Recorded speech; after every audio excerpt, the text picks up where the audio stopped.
East and the West. You've heard others, but now you've tuned into the best. This is a Prime Wave Media production.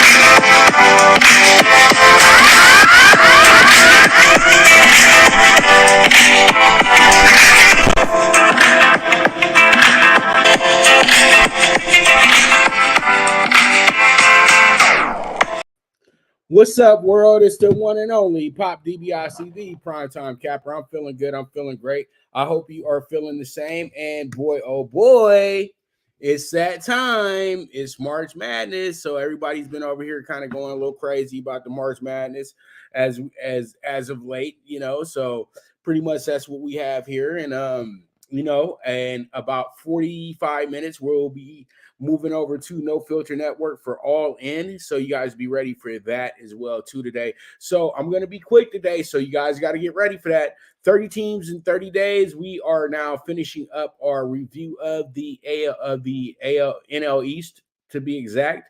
And pretty much what we have here with the NL East is this. The NL East, very, very, very, very tricky division this year. But we got the Phillies, the defending National League champions.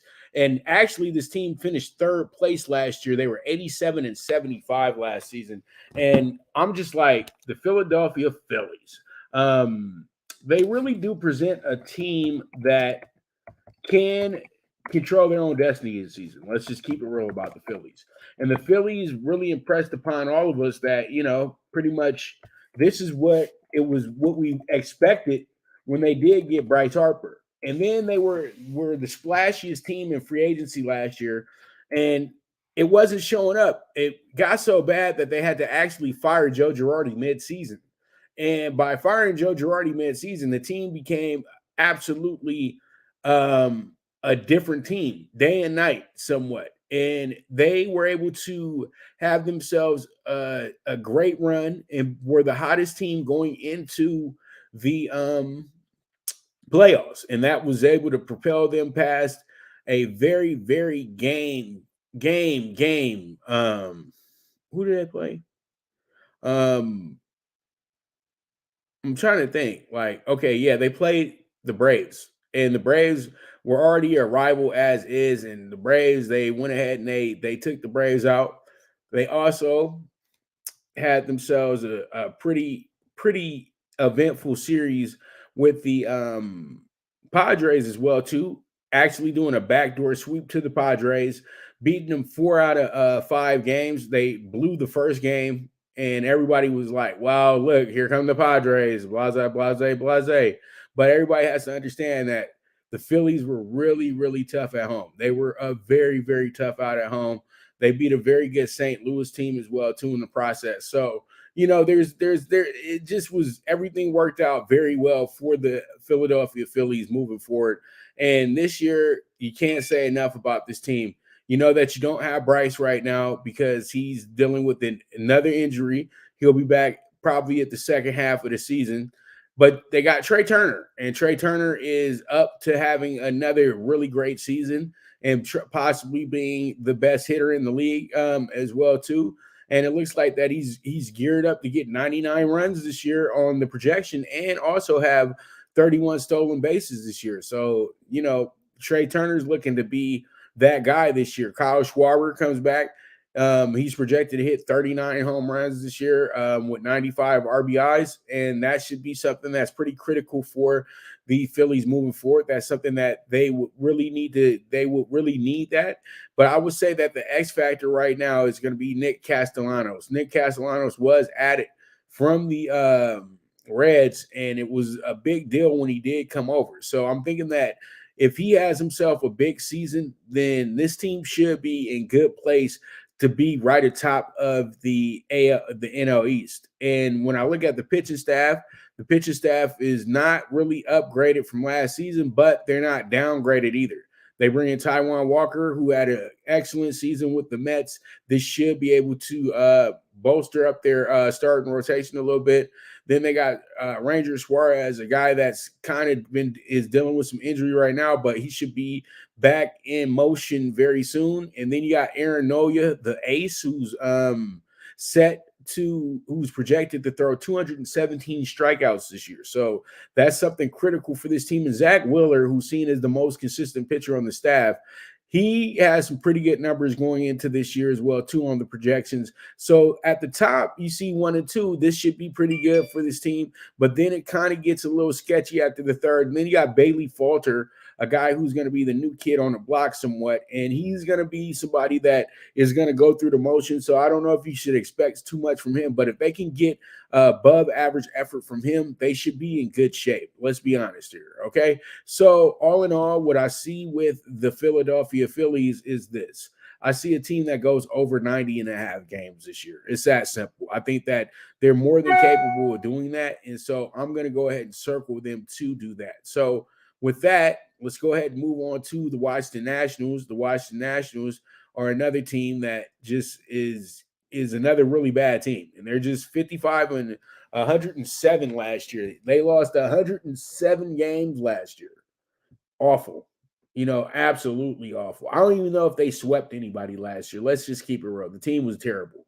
Let's just keep it real. And then if you guys do want to know some scores right now in college basketball, we do have 3 finals already. USC loses by 10 to Michigan State. Kennesaw State loses by 5 to Xavier. And Santa Barbara gets put out by Baylor by 18 today, beating them by 74 to 56. So pretty much my early pick 6 is already over with because I decided to take USC. Thanks a lot, Jeff.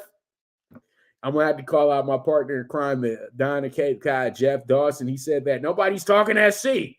And I'm just like, well, nobody was talking about SC because SC wasn't good. You know what I mean? It's that simple. USC was a very whatever team this year.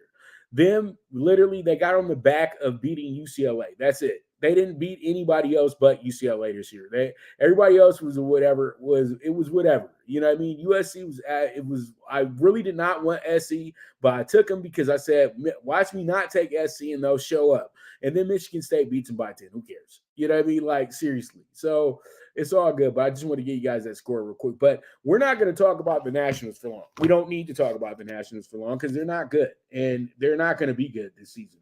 And, even if they do have a miracle year, good for them. But at the end of the day, I'm looking at their lineup. Lane Thomas at the top of the lineup.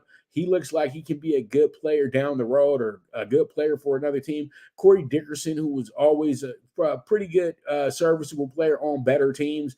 He should be somebody that they look to in the short game somewhat. He's going to be a platoon player. Then you got Joey Macinas, who's the DH, but he's seen as the home run man this year. He's projected to hit 23 home runs and leading this team and have 73 RBIs this year. But I feel like you need more from a guy that's actually a player that's going to be in there literally every day. Then they got Keibert Ruiz. This guy was a big-time prospect with the Dodgers, and he was a part of that deal that brought in Max Scherzer and Trey Thompson. I think that they want to go ahead and try to cash in on that big prospect. He's a catcher, and they got him batting 5th this year. He had a decent time last year coming up. It should be improved upon this year. He's seen as a guy that's going to probably be their best hitter overall when it comes to the projected average. So I think that this is a guy that could be a possible all-star for this team. So that's something that you guys have to look at. So if you are looking for probably a fantasy catcher, I would say Keibert Ruiz would be a very viable option. Dominique Smith at first base kind of catches my eyes well too. He could be an X factor here. And he's another guy who has a nice batting average for this team as well, too, on the projection. But then you just look at this team, it looks like a minor league team. It looks like a regular old Washington Nationals team. Washington had built themselves up to be a pretty high-end team there, but reality's setting in now with this group. You got Patrick Corbin, who's the ace of the staff now, but Josiah Gray is the best pitcher here. And I think that if he's able to just channel things, he should be fine. Then Mackenzie Gore is a pretty good pitcher as well. Trevor Williams is a decent pitcher. Chad Kuhl, Chad Cole, he's another guy who's a Pittsburgh Pirate alumni. So, you can't really trust anything that those guys do. But at the end of the day, all in all, the Washington Nationals are a bad team. Let's just keep it real.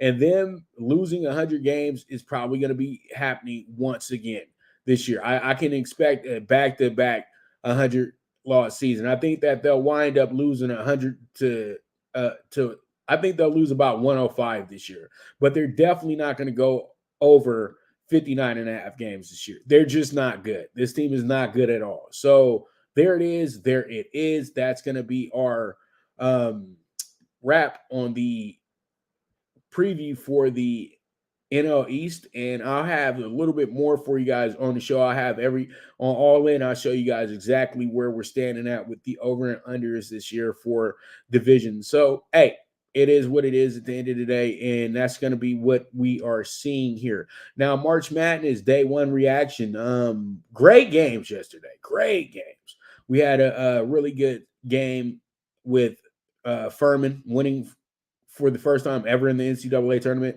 first time being in the tournament in 43 years. They had a great season, and that great season got rewarded with a great win over a Virginia team that was always kind of ripe for the upset anyway going into the game. ACC had a really down season this year, and it's almost like bittersweet, and it's almost like on timing that the team that was probably the best team in the conference all season loses in the first round. And then you have Duke, a team that was going through the motions, going through the struggle, absolutely blitzed a team that was seen as, well, in my eyes, I saw them as a team that could possibly be dancing in March, but the dance never started for Oral Roberts. So, that was a big win for Duke yesterday, and Duke has a lot of momentum going into their next game. So you can feel the overbet coming with Duke tomorrow, so pretty much be ready for that. Also, Furman will probably be an overbet as well, too, because they're playing San Diego State. And you guys know me, I had Charleston in that spot, and I have Furman actually losing to Virginia.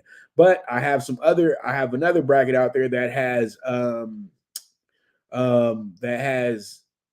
San Diego State playing Furman. So I'm all right. You got to have different options. You know what I mean? So that's what happened. But I think the game of the day yesterday, the game that intrigued me the most was the Princeton game. I said that the Ivy League schools would be very tough in this year's tournament, and that way to be true. And they went ahead and got that 4-point win yesterday. So that was really, really good in all senses of the word. And then, Northwestern looked great last night. I thought that they probably had one of the better all-around efforts last night, and they had a very tough game as well, too, because Boise State was no slouch. Let's just keep it real. Boise State they're not a yearly team in the tournament, but they're always a serviceable team in the Mountain West. So this year they were good enough to get in the tourney and everything like that. And you know what? They kind of held their ground a little bit, but it just wasn't enough. And then you had a very good game by Texas. Texas really went ahead and took care of their business. They were playing against a Colgate team that a lot of people felt that could be right there in the mix in that game, but you couldn't tell Texas that yesterday. Texas absolutely cruised in that spot yesterday. They didn't really have any issues when it came down to it. Now, Tennessee was a team that started off with a great run in that game and then absolutely went flat. Almost lost to Louisiana last night, but we all know that Tennessee's kind of a shaky team as is, so they're going to be a heavy dog tomorrow against Duke. I know it's a 3.5 right now, but the way that Duke looked the other day, you know that overnight bettors are going to put their whole 2 days worth of winnings on Duke because they're going to have that type of mentality going into the game. So, you have a lot of things working in your favor in that spot. And all in all, those UCLA Bruins look like the best team in the tournament, in my opinion. I'm not homering. The UCLA just had everything flowing the right way, and they just made sure that the defense was at its absolute best. And then they were doing the little things and making the extra passes. UCLA gets it, and they know what time it is. So they're going to have to play consummate team ball as they move forward, because whenever UCLA is playing great team ball as a full unit, they are tough to beat. And I think that after they watch the film on this game and going to tomorrow's game, they know that individual and selfish play is not going to help them get anything. And Amari Bailey is coming of age right now. Also, Andrews and McClendon are doing a pretty good job off the bench. But Mac Eteen was off the hook last night, 5 for 5, 10 points last night for him. He had a few rebounds, but Mac Eteen, that was a big confidence builder for the freshman. So there's a lot of things working out in UCLA's favor. So it should be a great game between them and Northwestern tomorrow. Also, it should be a great game between Maryland and Alabama as well too. Maryland got a great come from behind victory, and Maryland is a scary option because a lot of people aren't looking at Maryland to be in that game, but I think that they'll be right there in the thick of things with Alabama. And then you also have Kansas, who cruised to a very, very easy win, but they have a very tough game in playing Auburn. Auburn is a team that really could give them some fits here, and it's going to be fun. That's all I can say. It's going to be a lot of fun moving forward. So this is going to be a great tournament, all in all. And today is no different. We have a lot of great games, and I'll be able to show you guys. I know some of them are going to be going at this time, but don't be mad at me. You know, these games start pretty early, and my show starts at noon. I know I should have had them a day early for you and everything like that, but hey, it is what it is. So pretty much, let's go ahead and talk about the game of the day real quick. Game of the day is going to be between number 5 Miami, and number 12 Drake, and not Drake Aubrey. Okay, not Drake Aubrey now. Okay. We talk about Drake in Wisconsin. So is it it's in Wisconsin or Indiana, wherever it's at. So yeah, oh, that's sad. So what do we have? We have a game between the champion of the Missouri Valley, and we have a game and then I guess the second place team in the ACC this year. No, they actually finished first place. They were the regular season title holders of the ACC this year. They wound up losing before they got to the final this year, though. But they did technically win the ACC this year. Absolutely incredible. But it's funny because they win the year that they win the ACC. They're a fifth. They're ranked. They're a fifth seed. You know, when you win the ACC, you're not a fifth seed. You know what I mean? That's how bad the ACC was this year. ACC, you should not be a fifth seed. ACC, if you won the ACC, you're literally in the twos. You're supposed to be a top 10 team. Like, it makes no sense right now, but it is what it is at the end of the day. So pretty much you have Drake coming in here playing great basketball, 27-7 on the season. This team really was too good here at the end of the year. They had won 11 in a row and then lost to Bradley the final game of the season, and then wound up winning their tournament in exciting fashion, winning every game by double digits as well too. So all in all, this team has actually won their last 14 out of 15 games. So they're coming into this game red hot, and I think that's something that everybody got to look at. But I'm looking at teams that they played this year, and they haven't played anybody that was really that tough of a team.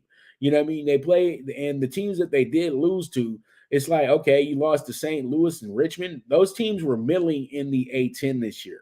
Missouri State, Southern Illinois, back-to-back losses to those teams. Those teams were somewhat middling in the Missouri Valley, and they got swept by Missouri State. So, you know, this team just had a nice, really, really nice run, smooth run. But they had a lot of double-digit victories in this process as well, too. So this team has a lot of confidence coming into this game. And they did beat the kind of killer's row of the the Missouri Valley. Murray State, who's a new team that's in the group. Southern Illinois, who was a dominant force in there. And then Bradley was really good going into that game. They were the number 1 seed. So, you know, all in all, this is a very good game tonight. And you got Miami, who's just, you know, coming in here fresh off of a loss to Duke. They lost that game by 7, but they did finish up the year winning their last 7 out of 8 games, okay? And they had a nice little 6-game winning streak before it was snapped by Florida State. And then they came back around and finished off the season very well with the good win over Pittsburgh. Then, you know, they had to pull some teeth and get out of the Wake Forest game. And I think that's what kind of did them in, is that they had a lot of games where they just had to really reach to win those games. And it just sometimes that it's going to wear you out.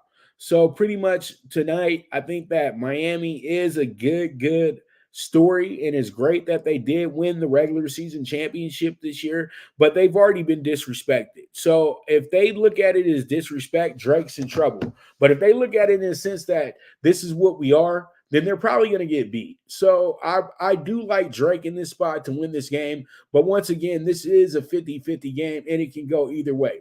But as I keep saying, the 5-12 matchups, the 7-10 matchups, the 6-11 matchups, and even the 4-13 matchups are absolutely exceptional. And when you look at the matchups between 1, 2, and 3, the 14 seeds were pretty good this year as well, too. So it's just like this. Once again, this is the toughest tournament ever. And the way that they set up the games just makes it even tougher. So, all this upset city stuff, all that, really, you got to just look at who you feel is going to win this game. It doesn't really matter what conference they were in, how many quad wins they have, any of that stuff. It's all about rhythm, and it's all about how this team is approaching this game. And you have to look at it and say to yourself, does this team get blown out a lot? Does this team win by just a few points? Did this team really play anybody? And what happened when this team did play somebody? So, you got to factor in a lot of different things that to help you with your analysts and with your choices in this tournament. You know what I mean? So, and this is why it's fun, because it's a puzzle. So we got to figure the puzzle out. So it is what it is. So pretty much with that, we're going to go ahead and take a quick commercial break. And when I get back, we're going to go ahead and jump into the NBA. So you guys make sure to stay right where you're at, and then we're going to make sure that we get you guys some more winners. And then coming up in the next 25 minutes, we will be having All In with Pop DiBiase on the No Filter Network. So you guys be ready for that as well too today. So pretty much we got a lot of shows going right now. So you guys stay right where you are. And I'll be right back to you. And this is the premier sports betting show, the PrimeTime Angles, with the one and only Pop DiBiase, the PrimeTime Capper. Good News Only Racing Club, led by the legendary Doug O'Neill, the trainer of 2 Kentucky Derby winners, and I'll have another in Nyquist. Also trained 2-time Breeders' Cup champ Golden Sense, who are just a part of a long list of thoroughbred champions trained by Doug O'Neill. The Good News Only Racing Club has a young core of horses to look out for in Dennis's Celery, Irish Heatwave, and Notre Dame, just to name a few. Win the day every day with the Good News Only Racing Club, a proud sponsor of the NFL Bet Exchange. From the East and the West, you've heard others, but now you've tuned into the best. This is a Prime Wave Media production.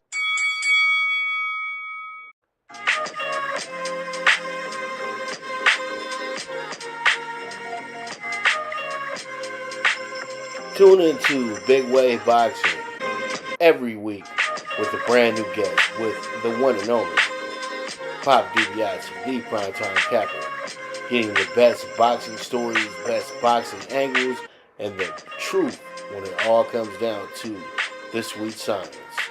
Tune into Big Wave Boxing on the Prime Wave Media channel on YouTube.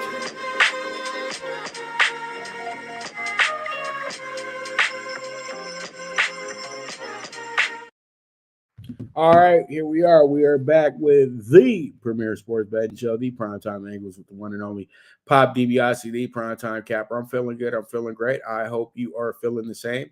So let's go ahead and jump into the state of the Lakers. And the Lakers tonight play against the Dallas Mavericks. The Mavericks do not have the services of Luka Doncic tonight, and so that works out pretty good for the Lakers in a sense. But Kyrie is questionable, but I'm thinking that Kyrie might sit out this game as well too.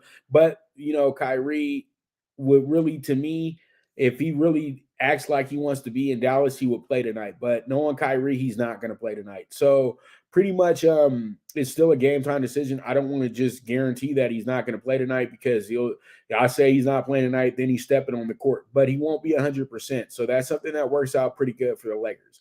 Now the Mavericks are coming into this month 3-4. They did lose 3 in a row, but they just came up off of a good win over the San Antonio Spurs.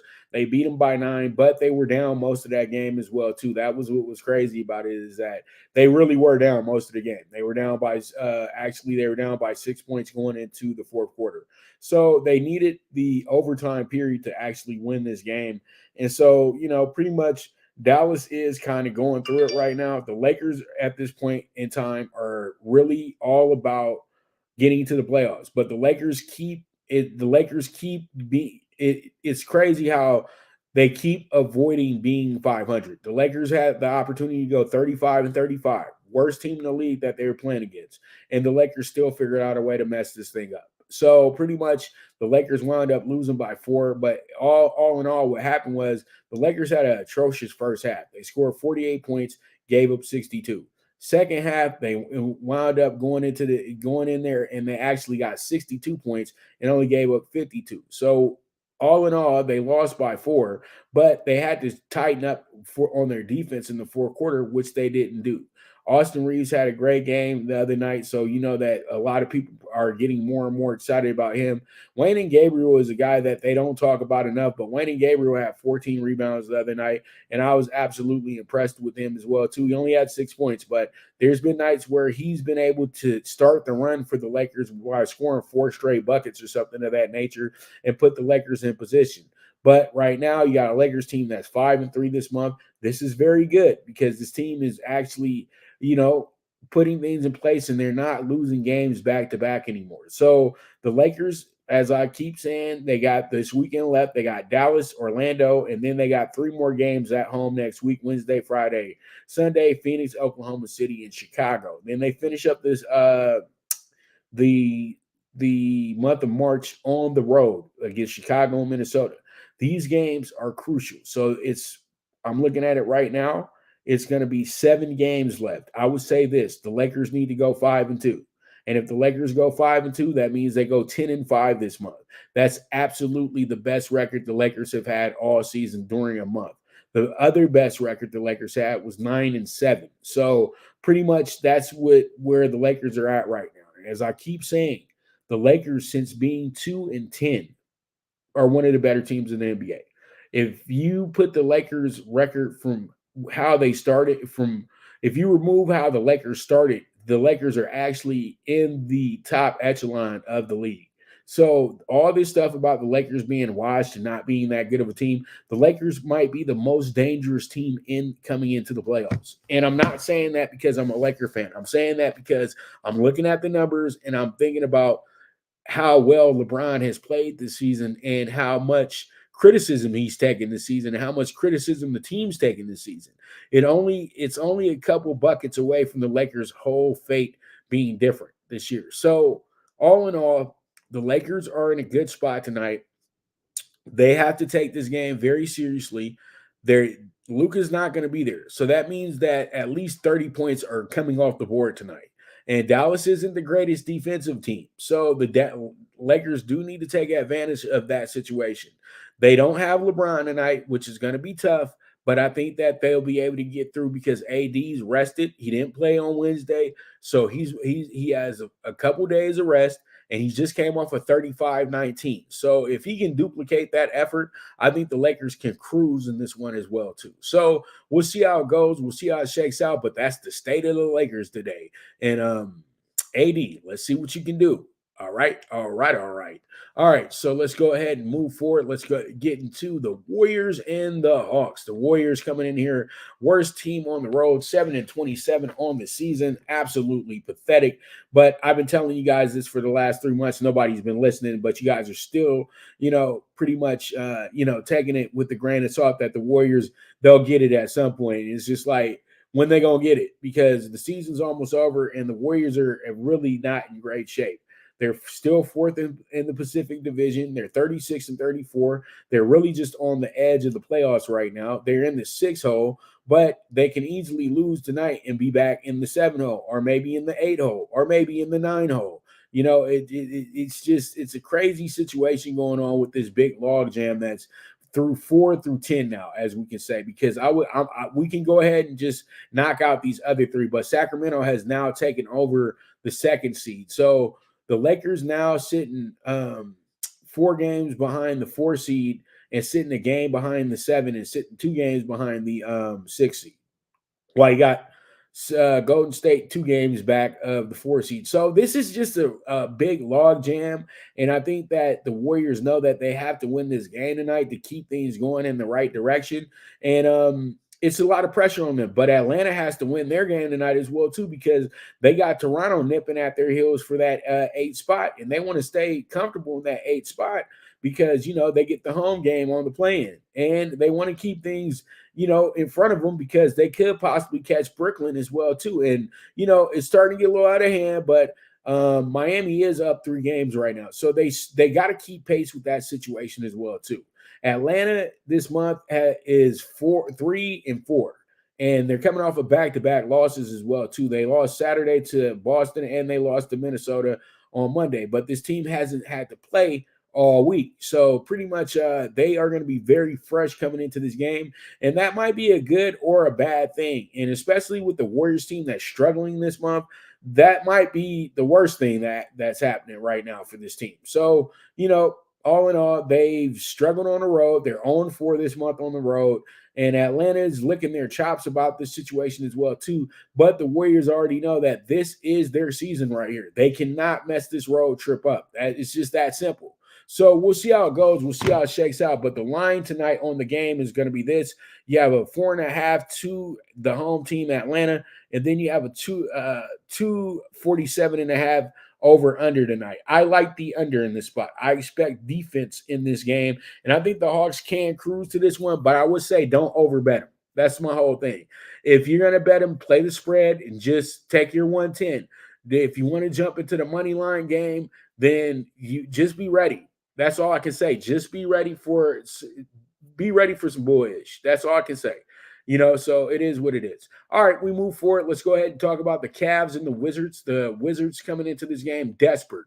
And you got a Cavs team that's coming into this game with the mentality that they're pretty much stuck at the 4 seed right now. Even though they're trying to get to that 3, I think that they're going to wind up being the 4 seed. So you have this Cleveland team that's playing lights out. This is the best they've been since LeBron left. Even though they made the playoffs last year and the year before, this is the best they've been since LeBron left. It's literally like now the training wheels have came off on this team, and they can establish themselves as a team that can do it without LeBron. But it took some years to build that back up, and they needed to have a big trade with Donnie Mitchell. So you look at the way that this sets up tonight. You got Brad Beal and Porzingis, and Kyle Kuzma. These guys are probably one of the more underrated big threes in the league.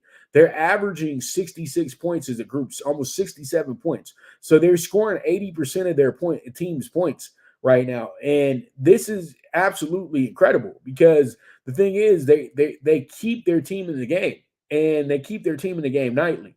They've struggled this month, though. They're 3-5, and they've had their fair shares of F-ups, but all in all, they are looking to continue this run towards making the playoffs. So tonight, they got Cleveland, a team that they've kind of had some success against this year. And, Cleveland, on the other hand, has been a team that finds themselves sometimes in a position of being a little bit too overconfident. And then they wind up losing the game. And I think that's what we have to look at tonight is that this team could put themselves in a bad position tonight by being a little too cute. And I think that that's one thing that they're going to try to avoid, even though last time they did play, the Cavs did win that game by 23 points. So, you have a lot of things working out in the Cavs' favor tonight because they're playing great basketball. But I still think that, they still have to understand that Washington is going to be a threat, even though they beat them by 10 early in the season as well. So I think tonight, this is the game where the Cavaliers will be seen as a team that's, it's going to be an easy call. It's easy money with the Cavs tonight. They got this one, no problem. And then they wind up losing. So I'm going to go ahead and take the other side and take the plus 180 on Washington tonight. Let's see how it goes. Let's see how it shakes out. We move forward from there. All right, so let's move on to the Wolves and the Bulls. The Wolves and the Bulls. This one, and also news has just came in right now that Lonzo Ball is probably going to miss the 2024 season. So just bad luck for my boy from Chino, man. I was very high on Lonzo Ball. I was very high on the Ball brothers. Love LeVar, but this thing just did not go the way that they envisioned it, man. And it really goes back to how hard these guys have to play as youth, man. So, I got to save that for another day. But all in all, man, this is something that we might need to have a long discussion about with these basketball prospects, these football prospects as well too. These kids shouldn't be having old man injuries by the time they get to the league. You know what I mean? So, this is a conversation that needs more dialogue, in my opinion. But we can't do that right now because I'm kind of in a hurry. So pretty much let's go ahead and jump into our next game. You got the Wolves 35-35, Bulls 31-37. Bulls are in the playoff position as well too. You have this Timberwolves team. They're 3-3, but they've lost their last 3 out of 4 as well too. Got a really bad loss to Boston the other night. They lost that game by 2. Then, believe it or not, they were right there in the thick of things to win that game as well too. Played exceptional defense and still wound up losing. So they get Chicago tonight, and Chicago is always going to be a team that comes ready to play. We know that. Chicago is in the same type of boat where they're trying to get to the promised land as well too, the playoffs. So both these teams are just in a state of mind right now of who's going to be better. And we all know that Chicago absolutely got wrecked by the Timberwolves in Minnesota. Anthony Edwards had 37 in that game as well too. They beat him 150-26. That's one of the higher scores that a team could get in the NBA. And Edwards and at the time D'Angelo Russell was on the team, they went absolutely nuts that day. So, there's a lot of things that the Wolves are trying to do in this spot. They're 3-3 this month. You got a Chicago team that comes into this bad boy 3-3 this month as well too. And they lost their last game, but they had won 2 in a row prior to that. Also a big win over Denver in that process as well too. And then they lose by 3 at home on a last-second shot. So tonight, playing against Minnesota at home, they're trying to get that. They're trying to right that wrong. And they're trying to keep themselves in the race as well, too, because they're in the playoff race as well. They're the 12 seed, and they're only a half a game behind Washington. So Washington loses tonight. Chicago can take over that spot with the win. So we'll see how it goes. We'll see how it shakes out. But tonight, I like the Bulls to win this game with the 2.5 tonight. I think the Bulls are a good 3-point win, 3-point or better winner tonight. So let's see how it goes. Let's see how it shakes out. And we move forward from there. And damn, Pitt all over Iowa State. You know what? I had some good Iowa State ideas. You know what I mean? I thought Iowa State would be a team that could possibly get to the Elite Eight or something of that nature. But I didn't like the way that team finished the season. And I know that Pitt, with the momentum of playing on the playing game, they're going to be tough. They're going to be a tough out. And I kept telling myself this morning. Any team that has to play in the play-in has a different mentality than the rest of the field who got in, didn't have to play on Tuesday or Wednesday. And, it's different for these teams because they got to win 7 games, not 6, 7. So pretty much they'll have the momentum and the energy for that next game. And maybe their opponent might not have that right away. So that should really come down to a great ending of the game. But Pitt could do exactly what Penn State did last night and just take it from there and not look back. So it is what it is at the end of the day. So we have the Grizzlies 41-27. You have the Spurs 18-51. This game doesn't have much to talk. I don't have much to talk about. Ja Morant just got back from an 18 is dealing with the 8-game suspension. So he'll be back the 1st of April. Also, the Spurs are just playing basketball to play basketball, but they've been so good in their last few games, you can't overlook them. But we'll be simple here.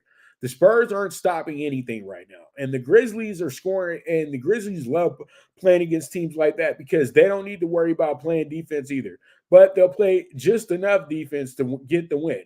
But all in all, I don't trust the spread in this spot. So we're going to take the over under here, and we're going to take the over 234. I think that's an absolute layup in this spot as well, too.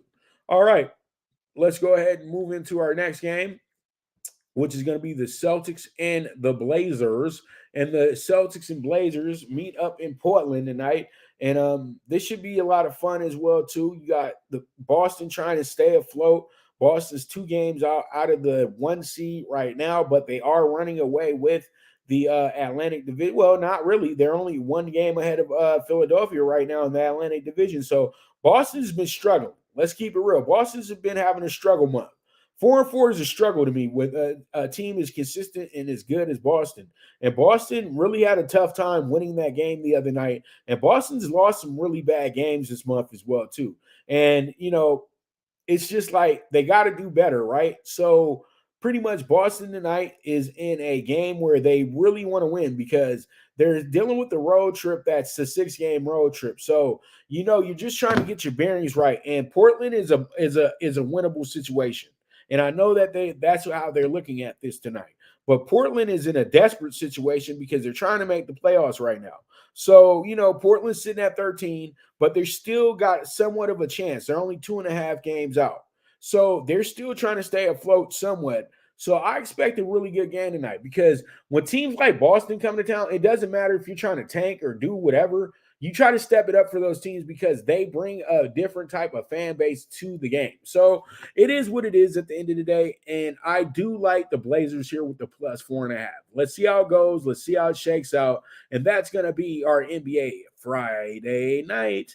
So let's go ahead and jump into Talking Tickets. And Talking Tickets tonight, we actually already had one of the tickets start, and like majority of the games already started with this group. But this is something that this is actually the later group. But let's start with the early group. USC already lost. Baylor won by 18, so we got that one home. Iowa State, as my nephew keeps telling me, they're losing right now. UConn's is about to tip off in a moment. NC State's about to tip off in a moment as well too. And then you got ASU later on tonight against TCU with the plus 5.5.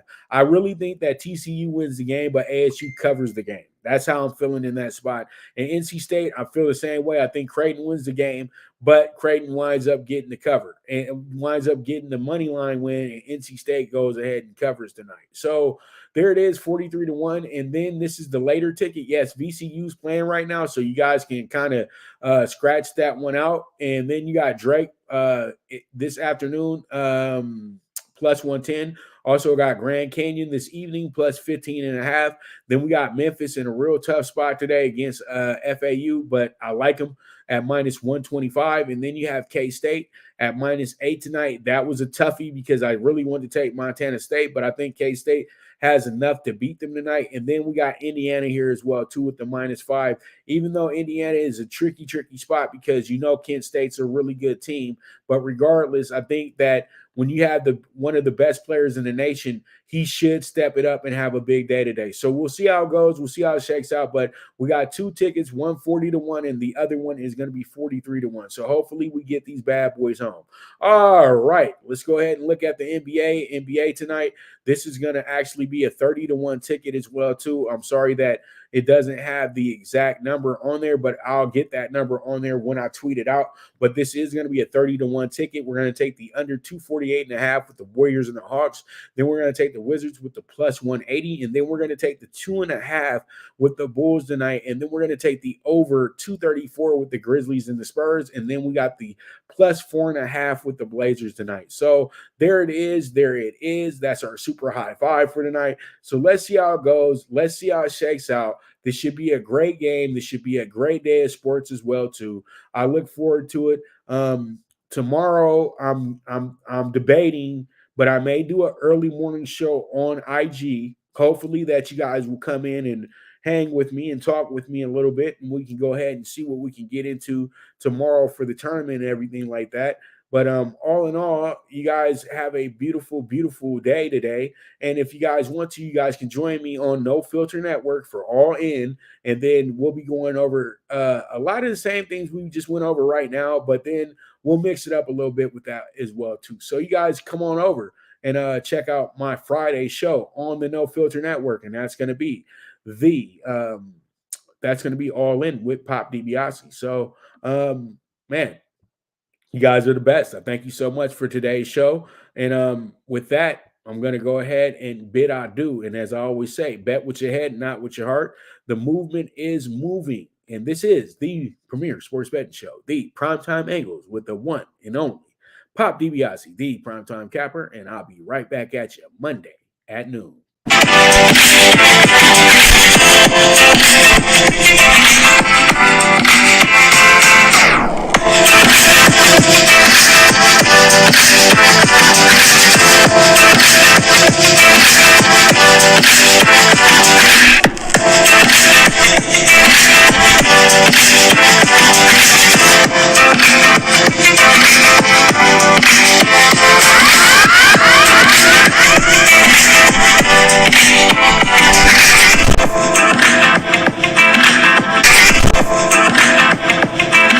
From the East and the West, you've heard others, but now you've tuned into the best. This is a Prime Wave Media production.